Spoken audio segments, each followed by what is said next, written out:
Welcome to the 6th of our GAGE videos. In this particular one, we're going to have a look at game objects and also game containers. Game objects, straightforward enough concept, they're the things that you have within your game. And containers, I suppose notionally, are whereabouts they live or reside.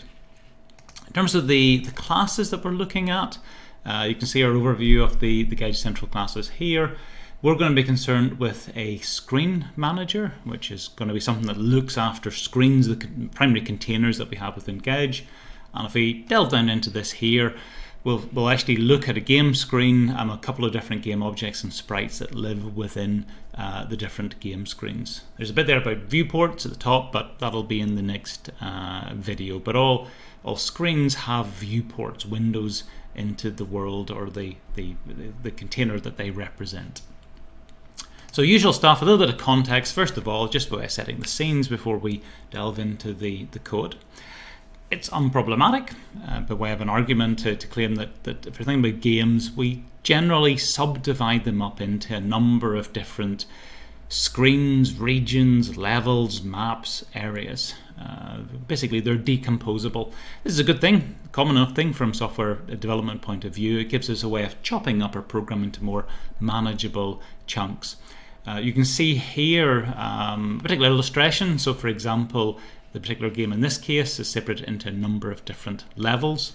You can also see that in the top left hand corner we have the home icon. So this is part of a series of menus that the player can navigate through. So very, very common to subdivide our game into these different logical entities.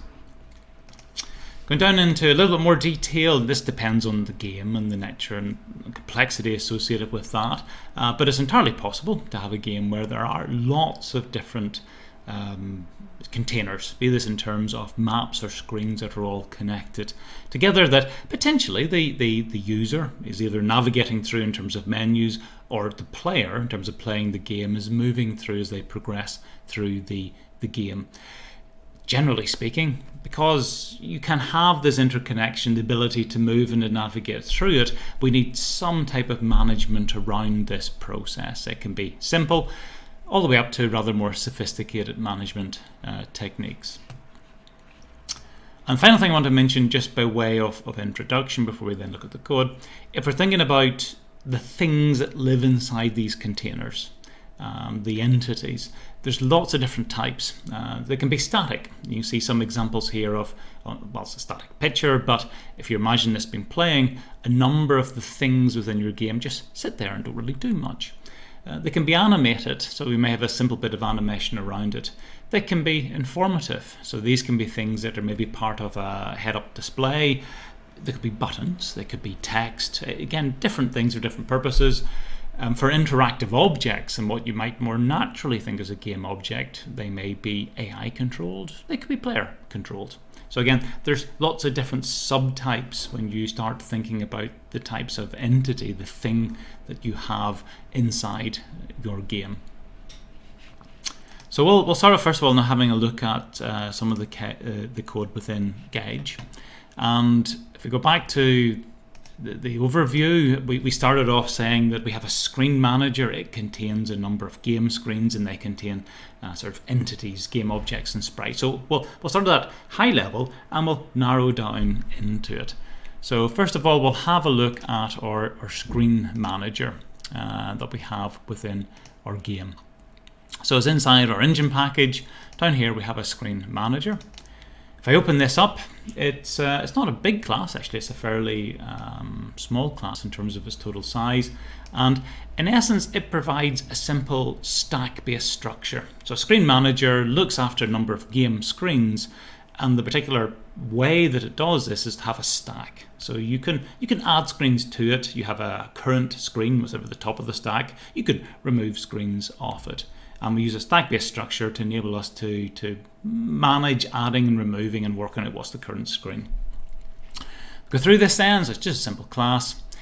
As we said, we have a stack of game screens. That's our main mechanism. Later on, we'll briefly talk about some of the more advanced types of game management you might have, but this is a simple one, but it works for us. We've a link back to our parent game. If we need to get access to anything, we can do so. Symbol constructor stores the game reference, creates a new stack. And then the methods after this are very straightforward. We have a method for adding in a game screen. So you can give me a game screen. If it's not already contained within our stack, in that sense, we actually will push it onto the stack at the top. So we add it to it. We have an important method, getCurrentScreen. This is the one where we can go to our screen manager, and here we have the notion that at any point in time only one screen is going to be current. That's not a necessary requirement, and in fact in a lot of games you may have several different screens being alive or being displayed at the same point in time. This would be quite common if you had your main game screen, and maybe you want to have a couple of pop-up screens that appear for that if you had an inventory or something along those lines. But for the GAGE simple setup, we assume we have only one current screen that we're going to be updating and drawing. But if you don't like that assumption, you can modify the code to make it a bit more flexible. What does it do, getCurrentScreen? It simply goes to our stack and doesn't remove. It says, okay, tell me what's at the top of the stack, and that's what I'm going to return. We have a getScreen. If you want something by a particular name, it can return that. We've got a method for removing screen. Again, we'll simply remove it from it. Either you'd specify the actual screen itself or specify by the name of the screen. We have a method for removing all screens and a dispose method. So again, these are triggered whenever our app is in the process of exiting out. We will dispose of all of our screens, and that gives each game screen a chance to dispose of itself. So if it's using any particular resources or connections that need to be quite cleanly cut down, it gives it an opportunity to trigger those behaviors. Just to show you, so the getCurrentScreen, I said this is one of the, I suppose, the key method to this. We can find usages for this. A number of usages, not interested in the testing ones. Go into our game. You'll see there that we have one in doDraw and also one in doUpdate. So this is part of our main game class, the central class that controls things. When we're doing an update, we'll go to our game, which we're part of here. We'll get the screen manager, we'll get the current screen, and that is what we will update. And likewise, when we're doing our draw, going to do exactly the same process. We'll go to the screen manager, we'll get the current screen, and we will we'll go to our render surface and ask it to draw the screen to itself. So that's the mechanism, the basis whereby we identify, out of all of the different screens we could have, what's the current one, and it gets to receive the update and the draw. Now let's have a look at, so we'll run our demo now and we'll have a look at how some of the screen manager aspects work. So we fire up our demo, we'll into this here, and we'll have a look at layers. This is a way of viewing our game layers. So actually, as I'm going through this here, so that's notionally one game screen. If I click down here, I go to another game screen that contains different elements. If I click on layers, I go through to a third game screen. So actually, we have navigation, and if we think about the series of steps to get to here, so back here, our stack contains one screen, this one. I click here, it contains two screens, but at the top of the stack, we have this particular thing that's visible. I click here, we now have three screens on our stack, and this is the particular top one. So that gives us a way of actually navigating through. The demo in this particular case just shows you a couple of game screens, and we'll get down into the detail. But it also indicates how information can be shared across and between game screens. So game screens are not independent. You might have, for example, a settings game screen, and depending on what you configure there, you want it to actually determine some different activities actually in game. So this simple demo here, I'll show you what it does. We've got two buttons we can click on. If I click on this, it's going to take me off to my left screen. And left screen, it just simply displays a number. The number changes every 5 seconds to a different random number. If I hit back, it'll actually go through. So 512 I just changed there and going in terms of going back. If I hit back now, I've gone back to the previous screen. So I've taken this off the stack. I'm now back at the one underneath. It becomes my current screen. But you see, I'm actually retaining the value from my left screen. Into my left screen again. If I let this change 56 and go back, I'm accessing 56. So in this sense, both screens are still about, and I'm sharing information from one to the other. And I can go off here to my right screen, get a value, and go back to it. So it's a simple setup where this screen contains two other subscreens, a left and a right one. We can navigate to those. When we navigate to them, we do something. When we navigate back to this one, we're actually accessing information from them. So that's what that demo provides.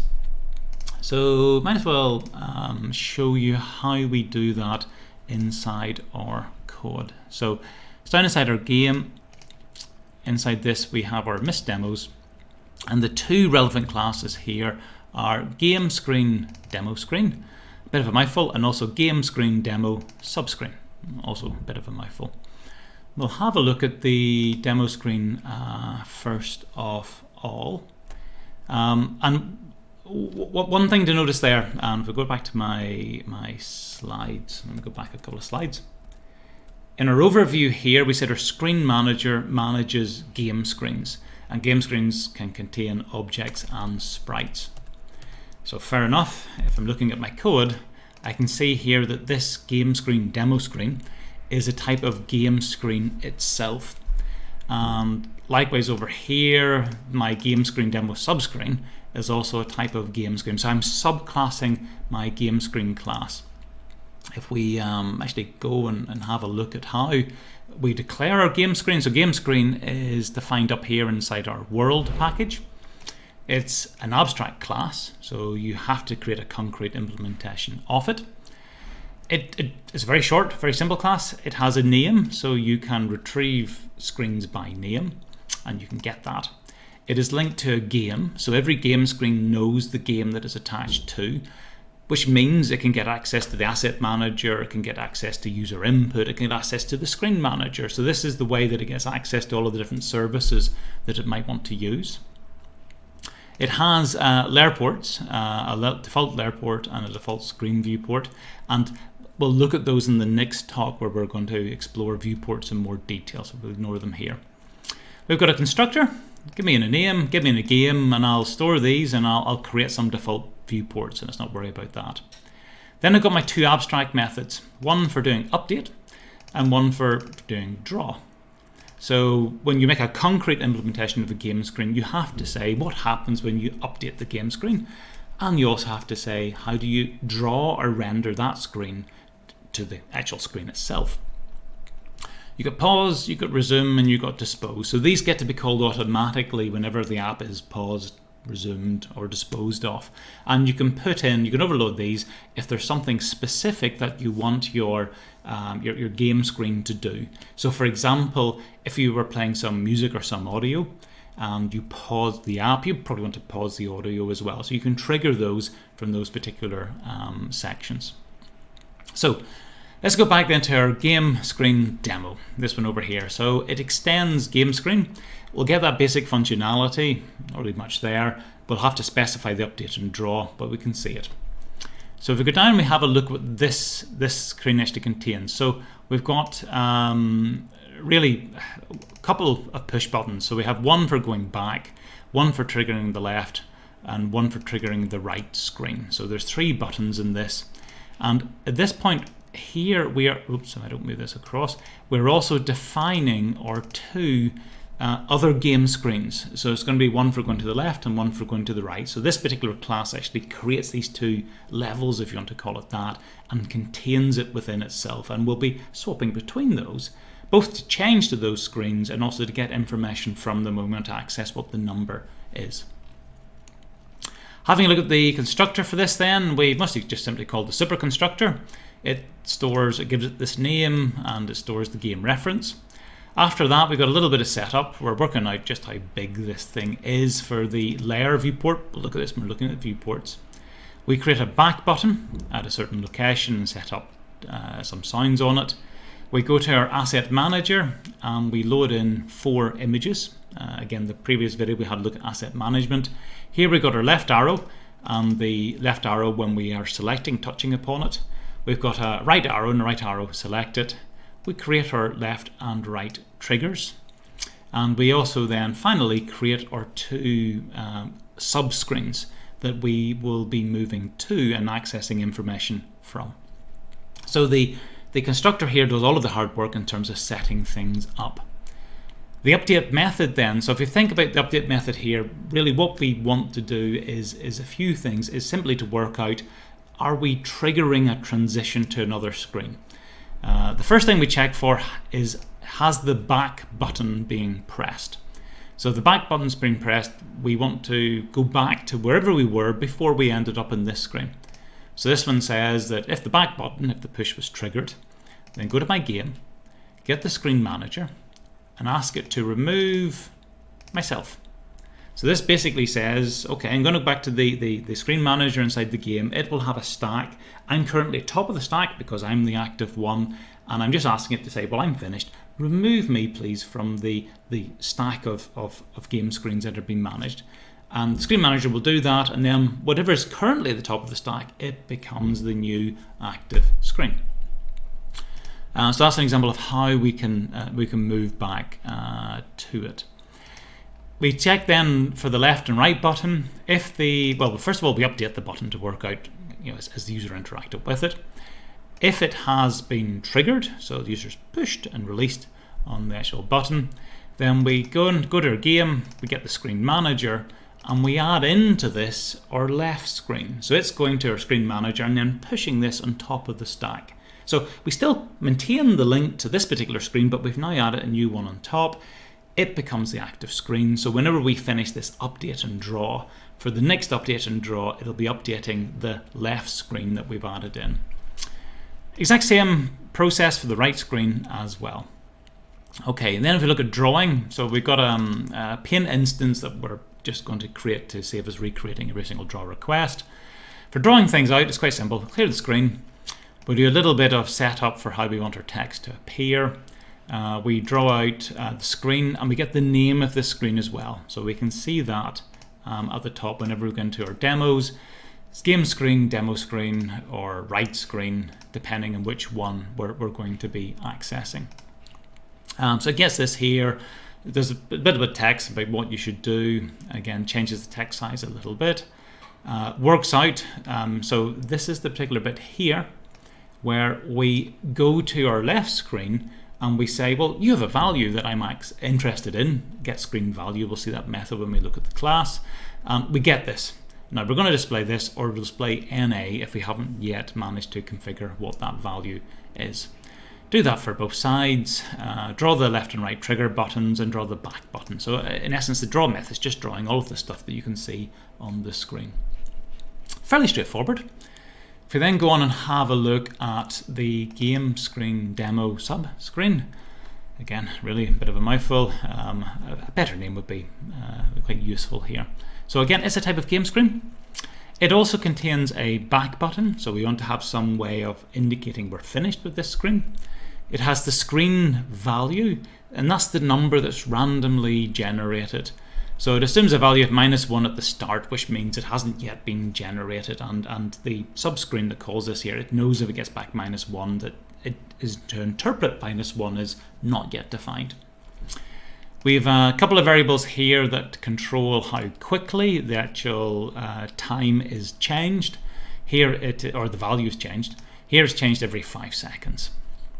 And a variable to basically tick up until we get to 5 seconds, then we'll reset back. Constructor in this case is a little bit more simple. We call the superconstructor one. We create a back button, and that's it. So there's no real other objects in this here. We're just going to display a number in the center of the screen. Here's the method get screen value that we called from get demo screen. So we're going to our left screen, get screen value, or our right screen and get screen value. So that's the particular one that is defined in this class that enables us to share information between the two screens. So we do it there.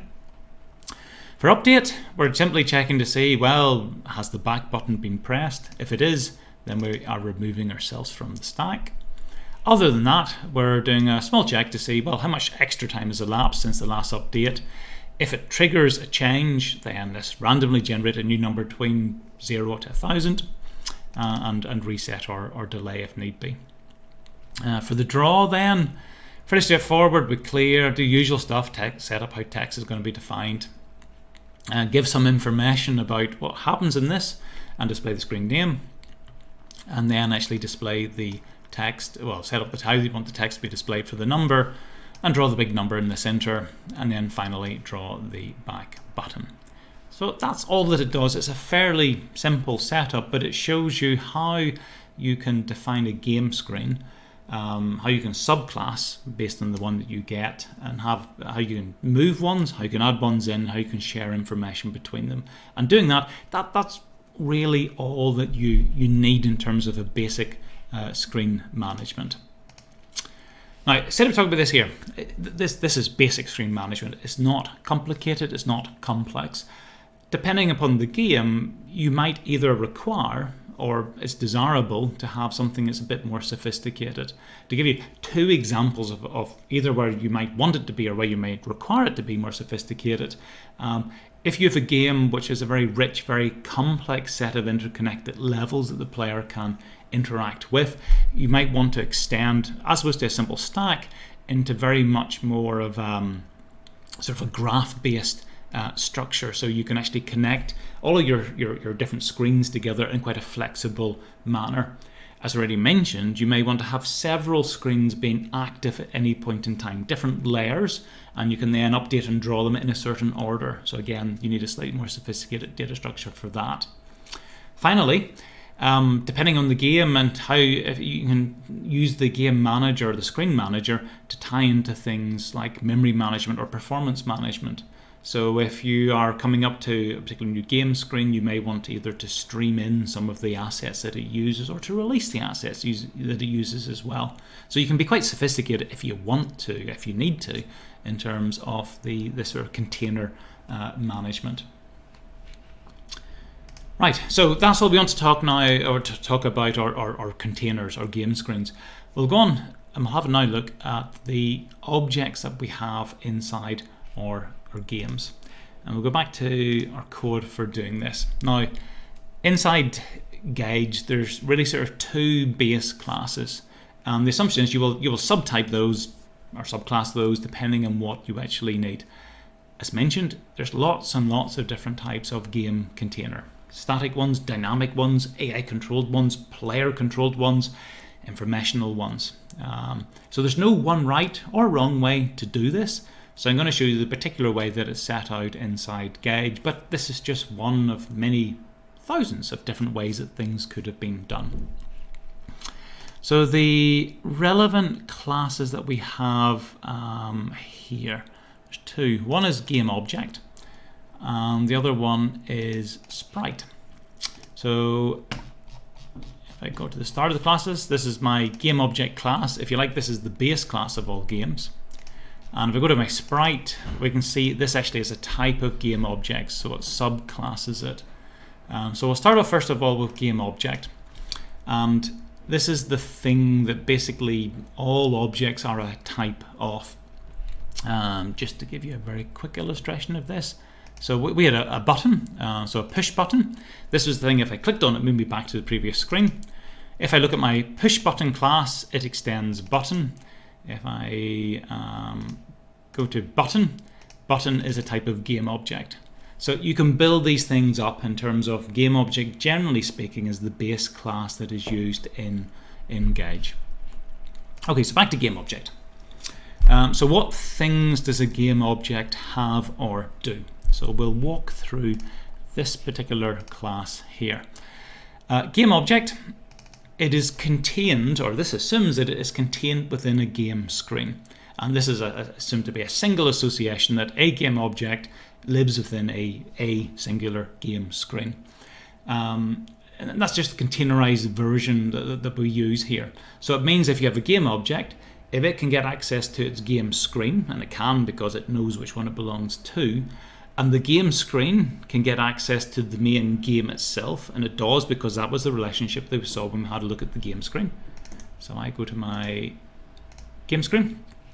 My game screen contains a link back to the game itself. It means that every game object can get access to all of the things that are defined within the game class: the asset manager, the input, any and all of these things. So it's our means of giving our game objects access to all of the services that the game engine notionally provides. Okay, so game object, you belong to a game screen. We're assuming here that all game objects contain a bitmap. And I'll pause a bit this bit because it's a slightly ugly decision, if I'm honest, and it's not one that I think is particularly great, but it's an assumption that's put in here. It is an assumption, and it's an assumption in many instances will not be true. If you assume that all game objects can be defined by a bitmap, well, many of them will be defined by a bitmap, certainly not all of them. Some of them it may be a lot more sophisticated. You may have a complete animation that is used. Some game objects, if you're rendering them, you have to build them up with many different bitmaps pieced together in a certain way. Some of them maybe will display more textual information. So that as an assumption simply does not hold for a large number of game objects. But for reasons of convenience, because if you don't put this in, if you don't say that we're going to assume that all game objects have a bitmap just to get you going, it makes the class that little bit more abstract and that little bit more difficult. And there's different rules of thumbs to programming, so generally it should be easy to do easy things, or simple to do easy things in any programming language. So if you want to create basically an object that just displays an image on the screen, it could be a piece of information, it could be just something static, it should be easy to do that. And by actually assuming that all game objects have a bitmap, it just makes that little bit more easy. So here's a tension between convenience versus having a nice, flexible, extensible architectural design. So it's kludgy, but it makes our life easy in many respects. We also assume that all game objects have a position in terms of an X and Y location. So this fundamentally assumes 2D X and Y. If you hear something as a position, you should also be asking in your mind, so that's 1 point, an XY location. What does that relate to? In some cases, maybe it's the top left-hand corner. Maybe it's the bottom right-hand corner. Maybe it's the center of it. So an assumption comes into this here. But inside GAGE, we assume if we give a position for something, we are talking about its center position. So the position of the game object is the center position of the game object. Next after this, we have a bounding box. If I just go to declaration of this, bounding box, it's one of the utility classes. It has, again, a center location, and it has a width and a height, or strictly speaking, a half width and a half height. So you can go from the center out to any of the extents of a rectangular box just by adding on half of the width, half of the height. So again, this is an assumption. It assumes that for all of our game objects, we can put a bound around them. That's useful if we want to work out is somebody touching it, or is it actually visible on the screen? I could have a simple rectangular bounding box. I can do quite a quick test to work out if a point falls inside that particular bound. So again, this is an assumption. This assumes it's known as an axis-aligned bounding box, so it is just a normal rectangular box. You can't rotate it, which would be an oriented bounding box. Some objects will not fit particularly well within a rectangular box. Some may fit better within a spherical bound. Some might want to have a rotatable bound.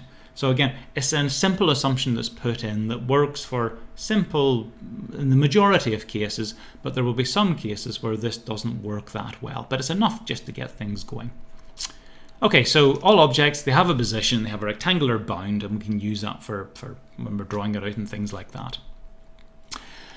The last bit that we have in terms of our variables is two rectangles, draw source rec and draw screen rec.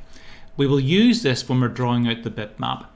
The source rec defines which portion we draw out, and the screen rec determines which portion on the screen we draw to. You'll see this when we go down to the draw method. Now, both are defined up here simply to avoid, so these are rectangles, so they are objects. They're used in the draw method. They're temporary. I only need them for that one draw request, then they're not really used again. Use them every time you draw. I don't want to get into a situation where I'm recreating these rectangles every single time I draw something out, because I'm going to be drawing this many times a second, so I don't want to be creating rectangles many times a second, because it's inefficient. It puts work on the garbage collector to have a lot of short-lived objects that you create and then immediately dispose of. So we're going to reuse it just for reasons of efficiency. Here's the constructor. We've got a couple of ones. You can give me a game screen and I will then store that. You can construct a game object with an XY location and a bitmap, and also the screen to which you belong. There's an assumption if you do this here, okay, we'll store these here, we'll store the bitmap. We need to create a bound. So the bound is centered on wherever the object is centered. And if you just give me a bitmap, then by default, I assume I'm going to go to your bitmap and take the size of it as the size of this game object. It's probably not the right size depending on the game, but as opposed to having 0 width and height, which means when you're displaying it, by default it's not visible at all, it's better to put in here some sort of meaningful width and height so that something will be displayed when the user displays it on the screen. If you construct a game object with a location, a width and a height and the bitmap, and that's probably the preferred one if you're going to use it using a bitmap. Now your bitmap can be null if it doesn't actually apply. So in that sense, you store all of these things and you create the bound using the precise values that have been specified. So there you do actually say location and precise size of this game object. Now, part of this you'll want to link into the next talk when we're thinking about viewports, because there's a distinction here between spaces. There's a space when we think about the world inside which the game gets to be played. So these are locations of game objects inside this notional virtual world.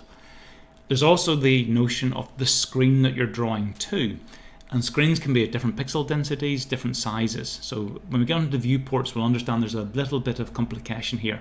So when we're thinking here about locations and sizes, we're notionally viewing them in the world that our game is being played. We're not thinking about screen pixels, okay? But the viewport one will pick this up in more detail. Methods, we've got one for getting our bounding box. Anytime we get the bounding box, we update the XY location to make sure it's current. So if we move the object, we'll make sure our bound is relevant. One for getting the bitmap if we want to do it. One for setting the bitmap if we want to do it. Or setting the position. Or getting the width. Or getting the height. So a small aside just in terms of why we're using half widths. So why not store the width and the height in the bound? The simple reason is most times you're using a bound, you want to get out to the edges of the bound. You want to ask, is something above or below or to the left or to the right of the bound? And if I have my center point and I know my width and my height, then if I want to go out to one of the sides, well, it's half of the width and it's half of the height takes me from the center out to the side. I don't want to store a width where very frequently I'm having to divide it by 2 because that takes computation to do that. I'd rather just divide it by 2 once, store the half width, which means I can then very quickly move out to any of the sides. So I use half widths because it's a little bit more efficient to get out to the sides of the bound, and for the bound, in the majority of cases, that's what we're using it for. We'll see that when we look at collision detection in one of the later talks. I can set the width, I can set the height of the entity, and again that updates my bound. I can get this game screen I'm associated with, and I've got my update method. So by default, this game object by default has to say what happens here. So we're basically saying update, nothing's going to happen. You need to overload this here to say what the particular update is for your game object. Draw. The draw makes a bunch of assumptions here. It simply assumes I've got a bitmap. I'm going to draw that bitmap to this screen, and that's it. A couple of different methods for draw, and again we'll see these when we look at the viewport. We've got one here that just says, well, give me some time information and give me a graphics object. Over here, same information, but now we have a layer viewport and a screen viewport. We'll look at those in the next talk when we're thinking about viewports. Okay, so that's my game object. Reasonably straightforward class. You really link to a screen, you have a position, you have a size. By default, it assumes you have a bitmap as well. You can create it, specify those values, you can get those values, you can set those values, Update does nothing by default. Draw just simply draws out the bitmap. So it's a simple game object, but it's enough. In most cases, you can build on top of it to get you going. The other class then is Sprite. So we'll have a look at Sprite. So it extends our game object, and maybe if I run the demo, make more sense at this point. So if I go back here, go to my entities. So on this one I have, so there is a total of sort of 10 things across. So I have 10 arrows, 10 balls, and I've got a back button. If I click on any of these buttons here, it shoots these particular objects up. And then when they're sort of down touching to it, I can bounce them up again. So inside this particular demo here, we have a number of game objects. These things at the bottom, which are changing their color, are a simple game object. We'll have a look at implementation. And the one above it, which is actually moving and seems to be notionally affected by gravity, these are sprites. So a sprite is a more sophisticated type of game object. It's one that can move. That's what we assume our sprite is. So the additional stuff that we find in the sprite class, where we build upon the game object, is all to do with movement in large part. So we'll go through this here. So we've defined a number of things at the top. Now if we think about movement, we have an acceleration, we have a velocity. So we are defining the maximum acceleration and the maximum velocity that our objects can have. If you want it to restrict just how fast things can move about inside your game, you can give them a value. The default one is just the maximum float value you can have. Now, it's not visible from this particular demo, but it will be from some of the other ones. So if I go in here to the spaceship one, I can, well, you see the rotating entity here. These are all sprites that are moving about the screen. So again, they rotate around as they move. So for our entities, it's not visible in this particular one, but entities other than moving, they can also change in their orientation. So you can have an angular acceleration and an angular velocity. That's how fast you're rotating and how fast the speed of rotational change is occurring as well. So a similar idea. We define a velocity, we define an acceleration. They will enable us to update the position. We define a max velocity and acceleration. And these are the ones then you can put in a different value if you want to for your object. We also define an orientation. This is the way in which the bitmap will be orientated around. Angular velocity, the speed at which that orientation is changing, and angular acceleration, the speed at which the angular velocity is changing. And again, we define our maximum velocities if you don't want things to spin beyond a certain amount. For drawing these things out, we need to use a matrix. And matrix is a fantastically capable thing. We can scale, we can rotate, we can orientate. We can translate, do lots of different things with it. But because we need to specify one every single time we're drawing it out, and we're doing that many times a second, we don't want to be creating a matrix many times a second simply to discard it at the end of the draw call. So similar to before, we're defining it here so we can reuse it later on, a little bit more efficient. We've got our sprite, the constructor. XY, bitmap, and game screen, just call the superconstructor. Over here, XY, width, height, bitmap, just call the superconstructor. So we're not doing really anything beyond what we did from the base class. Configuration methods, same as the one before. Update and draw is where we have a little bit of difference. So inside our game object, the update by default did nothing. Inside a sprite, the update has to look at all of the accelerations and velocities and to say, okay, what does this mean for the orientation and position of the object? Do we need to update them?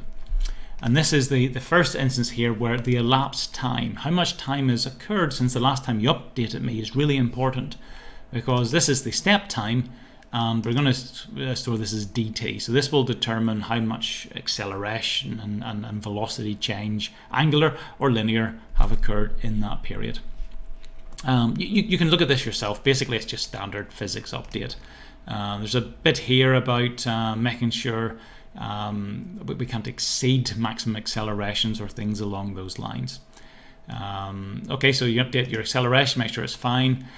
Given the acceleration, update the velocity, make sure your velocity doesn't exceed any maximum velocity. We're avoiding taking the square root of anything in these ones. That's why we're using length squared and comparing it to max velocity squared. A square root operation is actually quite an expensive operation. You've got to run a complete algorithm to try to narrow in and what the roots of the solution are. So it's much better simply to work at to square something up in terms of speed. So again, this is all about doing it a little bit more efficiently. Given a velocity, we'll update the position. We do the same process then with angular acceleration. Make sure we're within bounds. Use that to update the acceleration, update the angular velocity. Use the angular velocity again. Check the angular velocity is within bounds, and then use that to update the orientation. And that's the end of our update loop. So we call update the sprite. Depending on our accelerations, velocities, we'll get a new position and orientation. For the draw method, we have to use a matrix in this particular case. So, and again, some of this we're going to have a look at when we look at viewports. So the first bit about get source and screen rectangle, it is concerned with working out which bits of this actually are visible on the screen. When we look at viewports, we'll go down into that in more detail. Beyond that, we're doing a little bit of scaling because the matrix applies to the full bitmap and we want to make sure we're scaling it appropriately for the space we're drawing to. We reset our matrix, so we're not recreating it, we're reusing it. Reset it, clears it. We will scale first of all, depending on the differences between the viewports. We'll look at that next lecture or next talk. We do our rotation, and this is based on our updated orientation value. So we rotate around the center of it, and we then translate to the location that we've determined. That's going to be the on-screen location.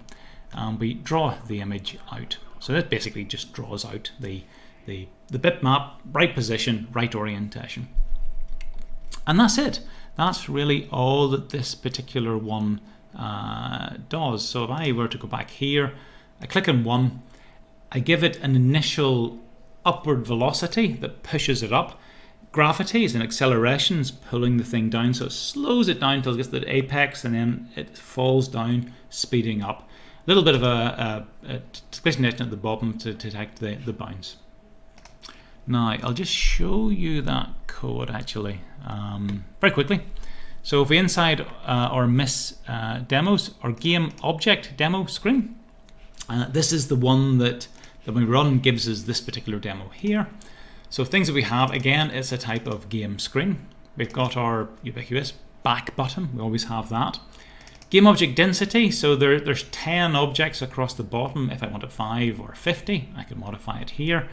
I'm going to create 2 arrays, one for game objects, one for sprites. So the game objects are notionally, they're not buttons in this case. They could be buttons because they're types of game objects. But here my game objects are just simple things that I have at the bottom, and my sprites are going to be those ball-like things. So I create arrays for storing these in. I define some sort of gravitational things here, or dampening things to do with making sure that it doesn't go up too fast or it sort of falls down at a reasonable speed. So gravity, normally it's 9.8 meters per second at sea level. Inside a game, you just pick a value so that it looks okay on screen. So here my gravity is minus 300 units down per second. Dampening, so anytime the ball hits the bottom, it comes down with a certain velocity and it bounces up with a certain velocity, and you can see that is then dampened. So this is my dampening force, how much energy notionally is lost when you have a collision. It's not really collision detection in this, but that's what we're modeling. We've got jump strength. It's a bit randomized, so anytime I do my jumps, let's see if we do both at the same time, they will slightly differ, probably, because I'm randomizing the strength of the jump. Jump trigger distance, so this is how close it has to be to the platform at the bottom that I'm happy to trigger another jump. If you have this set to 0, you get into what's known as micro collisions, that the ball's bouncing for ever smaller distances that are not visible to the player, but it's enough to stop a trigger value of 0 being triggered. So this is just a little bit in here to make sure when it's sufficiently close to the bottom that we're happy to jump again. Here's my constructor, called the superclass class. Create my back button, same as before. Load in some stuff from the asset manager. I've got my 2 images for the arrows and my 1 image for the ball. I'm going to go through and create the objects at this particular point. So what I do is my game object density, so depending on the number I'm creating, I'm going to iterate through this. I calculate the width and the height of each object because I might have 5 or 10 or 20 or 50 objects, so my width and height differ depending on the number I'm trying to put into the space. So there I'm using this here for the layer viewport, how I'm imagining my games being played in terms of space. There's a little bit of wiggle room there at the end, simply because I want to have a bit of space for displaying my back button, so to make sure that that is visible on the screen. So work out the sizes, then create my game objects, then create my sprites. So I'm creating my trigger object, I'm giving it its X and its Y location, I'm saying the width and the height of it, I'm saying here's the bitmap I would like you to use, and you're part of this game screen. Now that's creating a game object directly. You can do that, but as we've seen with the button class, if I go back to my button, it's a type of game object. Or if I was looking at the spaceships that were flying around in the other demo, again you would see that they are types of game objects. So ideally you should subclass this and not sort of create it directly. Likewise with Sprite, I'm just creating them here directly, but you should create your own class which is a type of Sprite. Again, XY location, width and height down here, the image you're going to use, and part of this screen, and it stores it in the array. So that's all that it does. I've got again a couple of things here defined outside of this, just to make sure I don't have to recreate these objects every single time I do an update, which would give me some sort of churn in the garbage collector. Update, always check to see, have I finished with this, or is the user finished with it, to go back and remove this screen. If not, I'm saying give me some input. I'm interested if there's any touch input. I go to my asset manager and I get out the 2 bitmaps, one for the up arrow and the up arrow selected, because depending upon what touch input has happened, one or more of the buttons is going to be displayed or highlighted in terms of color. So I'm going to be setting my game objects to use one of those 2 bitmaps. Here's the logic that does this. So I'm going through each of my game objects, I'm getting out the trigger object, and I'm assuming at the start that you're going to use the up arrow bitmap. That's the one that's not highlighted. So I'm assuming by default you have no touch events on yourselves. I'm only checking here for 5 touch IDs. So if you were running this natural device, you could have multiple touch points simultaneously occurring on the screen. I'm just going to assume I'm not going to have more than 5. I go through each of these in turn and I check to see, well, is there any input with a touch ID of 1 or 0, 1, 2, 3, 4, 5? If so, there's a method, and we'll look at this when we're looking at viewports in more detail, where we say, okay, this touch input has happened somewhere on the screen, but I want to convert it into the world inside which my game objects live. So there's a little bit of conversion to work out from a screen position into a game object position. But I do that conversion. I then go to my game object. I get the bound out. So this was the thing that said, here's the width and the height, and here's the location of it. And I ask the bound, do you contain this touch location? So there I'm making use of the bound. If it says, oh, I do, I have a touch location inside of myself, then I'm going to change the bitmap to be the up arrow. So make sure that it is highlighted. I'm nearly finished. If I am actually touching the trigger, then I want to get the corresponding ball sprite. So I go to my sprite array, I get out the corresponding index, that's my ball. And I check to see, what's the height of the ball? How far up is the ball? And if the ball is sufficiently close to the trigger, so it's nearly touching it, very, very nearly touching it. So if it's less than my trigger threshold, in that case, I'm going to assume the ball is just on top of the trigger, and I'm then going to shoot it up again and give it a Y velocity that will fling the thing up. Random number picked between or min and max jump strength. So it just simply triggers the ball, nothing more than that. Now all of that there deals with sort of the input and the triggers. The rest of the update we have to deal with then is just updating the balls, because if I click here and then do nothing, I still have things happening on the screen in terms of the update. So here I'm going to update each of these ball sprites. I define first of all a notional ground height. So this is the location at which the balls will bounce and will not go underneath. And it's set here for them just to be above the height of the trigger. So it looks as if they sit on top of the triggers, but this is not really proper collision detection. It's just defining a zero height, and then when they get there, that's when I'm going to get them to stop. I go through each of my sprites for the balls. I make sure its Y velocity is set to gravity, it's pulling the thing down. I update the ball, which will trigger the method then that says acceleration to velocity to position for linear positions and for angular changes as well. I've got to check here to see that if my Y position minus half of the height of the ball, so in other words, if the bottom of the ball is less than the ground height, so this represents the case where the ball has fallen under the ground. In that case, I change the Y position so that it's touching the ground. So it doesn't go underneath it, it just touches it. And I swap the Y velocity around. So originally it was going down, now I give it an upwards velocity multiplied by the dampening. So it hits and bounces up, but with less of velocity. So that's all of the functionality. Draw method here is very straightforward. Clear the screen.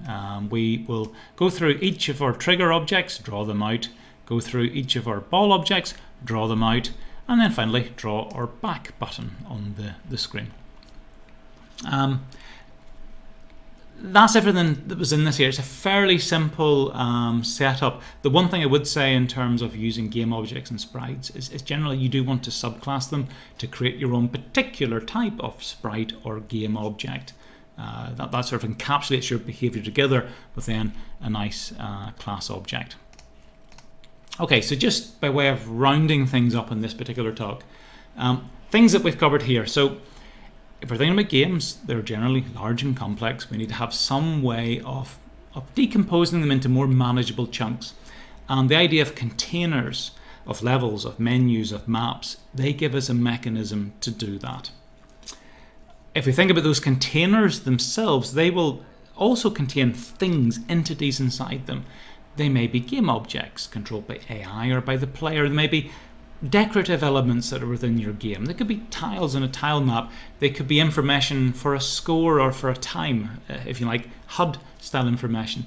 They could be menu buttons. So there's lots of different types of entity that we can have inside our game. And in a lot of cases it makes sense to have a few subclasses that you can, or superclasses that you can then take and use to create the types of entity that make sense for the game that you have. Everything we've seen within GAGE is fairly straightforward.